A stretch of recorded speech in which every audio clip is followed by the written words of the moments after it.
Good morning, happy 9th day of Vlogmas. Rupert's just doing his thing where he sits and doesn't move for no good reason. So I thought I would have my chat with you now while I'm waiting for him to hopefully change his mind and start walking. I had a bit of a slow start to the day. It's 10 to 11, I haven't really done anything today.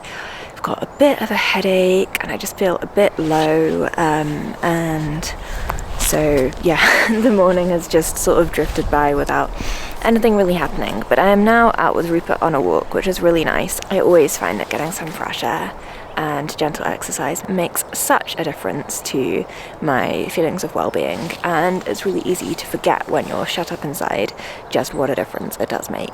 It's a gorgeous day, really beautiful, sun's shining, like proper clear skies, winter sun kind of day, which I love. The prompt for today is service. And I was thinking about a couple of things. Firstly, the ways in which I already serve people in life. I feel like when I was working as a teacher, I felt like I did an awful lot of service, an awful lot of work for others, because that was kind of my day job, really. Now that I'm in this temporary lull of not working, I guess I do like small acts of service for friends and family, but I definitely feel like I could do more. When I was thinking about service I'm going to be doing in the future, again, I put that down to a job, and was thinking about ways in which I can serve others in my new job that I'm starting, which I'm really looking forward to doing, because I think I'm kind of going to be providing a service which, when I was a teacher, I appreciated myself, and so it would be nice to be providing that service to teachers, like knowing what they're going through and knowing what will be helpful for them. I would like to be a bit better at doing small acts of service on the day-to-day basis, you know, cooking meals, helping people out, basically being a bit more generous with my time. So that's something which I want to be thinking about a bit more going forwards into the future.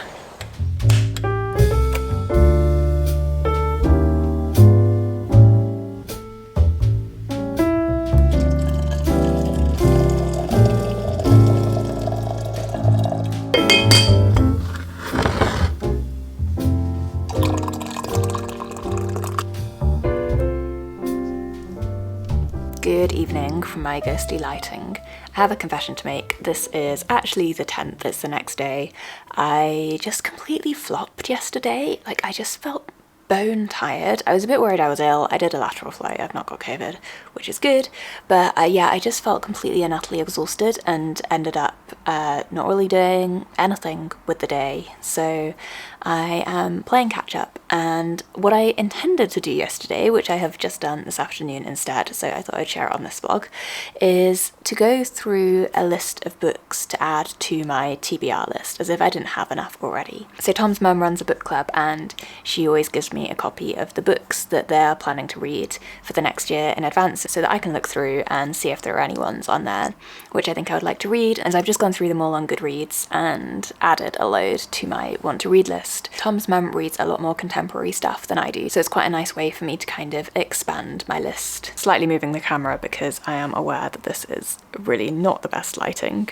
First book on the list is called The Yellow Bird Sings by Jennifer Rosner. I actually read this book this year on Tom's mum's recommendation, and it was amazing. It's not a light read at all. It's the story of a Jewish-Polish mother and her young daughter during the Second World War, and kind of the story of like the sacrifices and the challenges that the mother has to go through in order to keep herself and her daughter alive. But it's really beautifully written, really emotive and powerful, so I would recommend that one. The second book on the list is called The Girl with the Louding Voice by Daré, and this sounds amazing. It's about a young Nigerian girl and her experience of getting an education and finding her voice and her place in the world. So I have added that one to the list. Next up is Little Fires Everywhere, which I've seen all over Instagram, and I think it's even a Netflix series.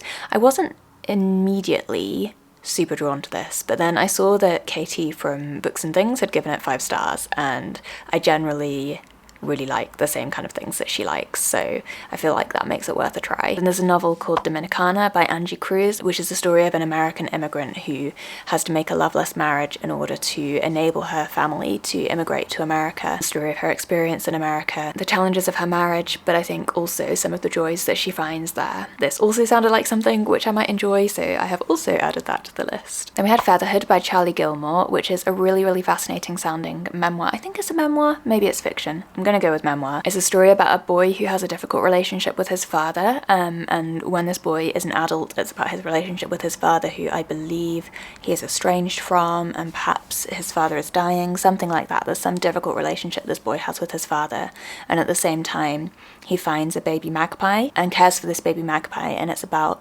what this experience of caring for a living creature teaches him about himself and how this impacts his relationship with his father. So that sounds, again, really fascinating and beautiful. Then we have the first of only 2 books, which I didn't actually add to my TBR. If you've read this and think it's really great, then let me know in the comments. This is a book called This Thing of Darkness by Harry Thompson. It's the story of the captain of HMS Beagle, so the ship which Darwin sailed on. I think it's very much an ocean voyage kind of novel. It sounded from the blurb and the title, to be honest, like it might be quite a sad and miserable novel, so I didn't immediately add it to my list. But if you've read it and think it's really good, then let me know, because I'm obviously judging this on like a quick scan over the Goodreads page. Next up we have the sort of book which I think is quite different to the kind of thing I would normally read, and that is Lanny by Max Porter.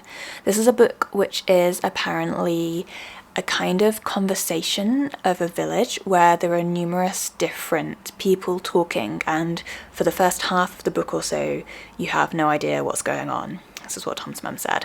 But if you persevere, apparently it becomes a thing of great beauty. So it sounds extremely sort of modern, in a way which I sometimes struggle with, but also sometimes can really, really like and enjoy. Literary fiction isn't really my go-to genre, but there have been times, of course, that I've really enjoyed it. So this came extremely highly rated. I saw loads and loads of people had given it 5 stars and said it was phenomenal. So I think this would definitely be worth a try. Next, we have a book called Still Life by Sarah Winman. This sounds amazing. I mean, just look at the cover to start off with. I can already tell this is the kind of book I'm probably going to enjoy. It's about, I believe, a couple of men who meet in Tuscany in 1944 in an Italy which is completely war-torn.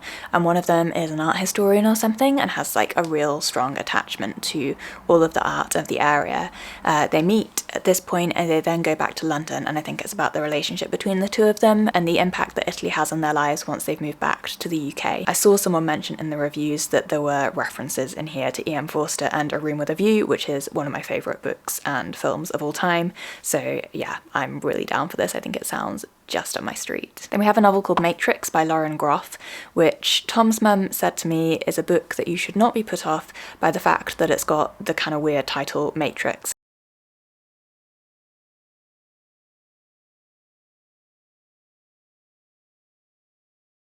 I also added this to my already far too long list of books that I want to read. And we have the last book that I've added to my want to read list. This is a book called A Town Called Solace by Mary Lawson. It was longlisted for the Booker Prize, I think, and it's described as a very slow, gentle, small town life kind of book, which is exactly the kind of thing that I love. The last book on Tom's mum's book club list, which I didn't add to my TBR because I didn't really get a clear idea of what it was about from scanning the Goodreads list, was a book called Wanting by Richard Flanagan. I think he's an Australian author, and I got the impression it was something to do with colonialism, but by this point I'd already added about 10 books to my TBR list, and so I was trying to be careful about not adding too many more. Again, if you've read Wanting and you think it's really good, then please recommend it to me down in the comments. Okay, I'm going to sign off for today, for yesterday. Thank you ever so much for watching. I hope that you're doing really well, and I will see you tomorrow.